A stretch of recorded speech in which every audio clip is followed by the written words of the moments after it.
statistics unit, we first learned the measures of center and how to find the range from a data set. So the options for measures of center are mean, median, and mode. The mean is the average. It's calculated by adding up all the data and then dividing by however many data points you have. The median is the middle data point when the data is in order. And the mode is the data point that occurs the most frequently. Those are our measures of center. We also have ranges. So the range is the maximum value minus the minimum value. And the IQR, which is the interquartile range, is Q3 minus Q1. We'll talk about what those are in a second. So now coming over to the 5-number summary. These 5 numbers are used to make a box and whisker plot. So you need all 5. You need the minimum, which is the smallest data point, the maximum, which is the largest data point, the median, which is the middle data point when the data is in order. Make sure you do that.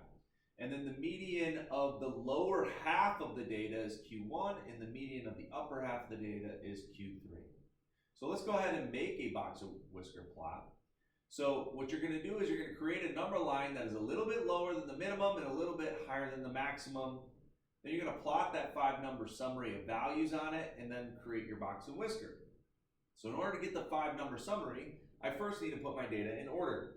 So let's take a look. It looks like I got a 4, and I've got a 5, no 6s, I see a 7, I see 1, 2, 3, 4 8s, so 1, 2, 3, and 4, 2, 3, 4, I've got 2 9s, so 9 and 9, I've got a 10, and I've got an 11.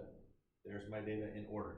So first thing I'm going to do is find my 5-number summary. Let's start with the minimum value, which is easy to find now. It's 4. The maximum value is 11.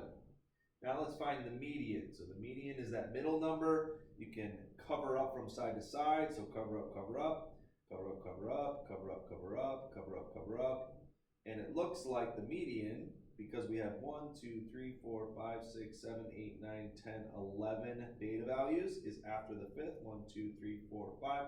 So our median is right here. I'm going to point it out. That's my median. So I will make 8 my median.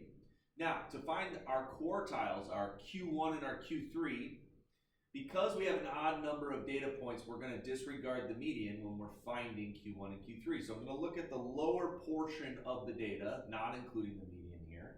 So there's 1, 2, 3, 4, 5 values, which means the third one is the middle of that set, which means Q1 is 7. I'm going to do the same thing for the upper. So for the upper, I've got 5 data points here. So if I go 3 in, this 9 right here is my Q3. Now that I have everything I need, Q1 being 7 and Q3 being 9, I can make my box and whisker plot. We're going to start with a number line. So I'll go a little bit below 4. Let's go 3, 4, 5, 6, 7, 8, 9, 10, 11. I want to go a little bit above the max, so I guess I'll go to 12. Okay? So now I'm going to plot these points a little bit above the number line here so that you can see them. It doesn't cover up the number line.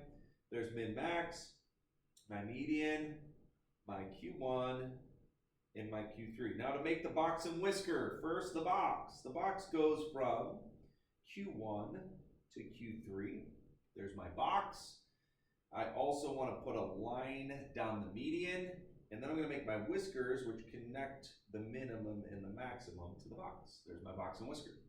Now, a frequency chart is another way to visually represent data. So we're going to create a T-chart with the given number of intervals as the rows, which I forgot to give you the number of intervals, so I actually made my T-chart here.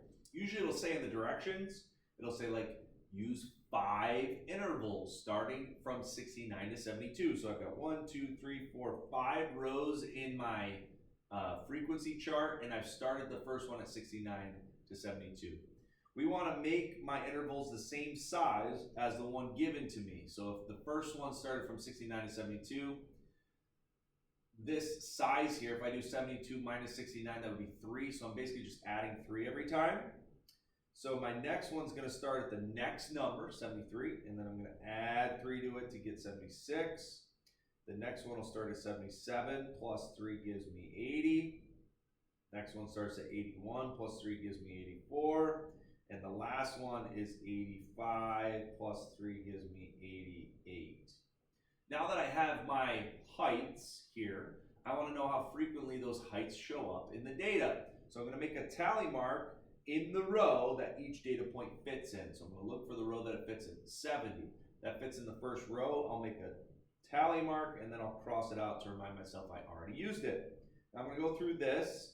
74 goes there, 83 goes there, 85 goes here, 70 here, 75 here, 76, 83, 83 again, 81, 86, 78, 79, 75, 82. Okay, now that I've gotten to my fifth tally mark, I'm going to cross for my fifth one.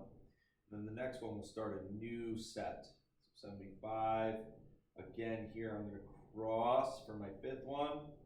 79, 73. Now I'm on to my new one there. 75, 81, 82, 78, go here, 72 goes here, and 84 goes here. Okay, now at the end of each row, I'm going to say how many tally marks there are. So there's 3 in this one, there's 7 in this one, 4, 8, and 2. Those will be important when I make my histogram. So, speaking of, let's go down to a histogram, which is another way, just like a box and whisker, to represent visually a data set. So we're going to use our frequency chart to create this histogram, and we want to make sure that we label our axes and our title. So we're going to do it for the frequency chart we just made. So over here on this graph here, on the x-axis is where I'm creating my bars, okay? I have 1, 2, 3, 4, 5. And I can't start the first one on the first box because my first interval doesn't start at 0. If it did start at 0, I'd be good, but it doesn't, so I can't. So the first one from 69 to 72 has got to go here, 69 to 72. And then I'm just going to continue to do all of these values that I have here. So 73 to 76. 77 to 80, 81 to 84, and 85 to 88. These are the heights of these players. So I'm going to put heights down here as my title. Over here, this label is always frequency. So whenever I'm doing a histogram, I'm comparing frequencies. My frequency is always my y-axis. And lastly, my title should tell me what's going on. So we're talking about player's height. So my title could be player's height frequency. That tells me exactly what's going to go in my chart. Now all I have to do is just make bars that are as high as these values. So the first one was 3. So I'm going up to 3. And I'm going to shade it in. The next one is 7. So I'm going to go up to 7 here. And I'm going to shade it in. Next one was 4. So there's 4. Shade it in. Next one was 8.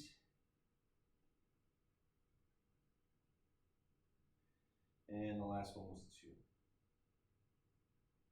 2. Okay, now let's talk about distributions and how they're shaped.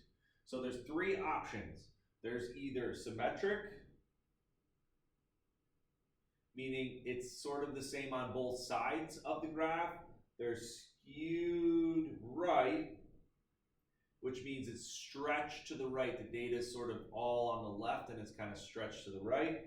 Or there's skewed left, which would be the opposite. Most of the data is on the right side of the graph, and then it's stretched to the left. In this case, we would say this one's pretty symmetric, okay? It's kind of got a big middle, and then it goes down on either side. So I would say this is a symmetric.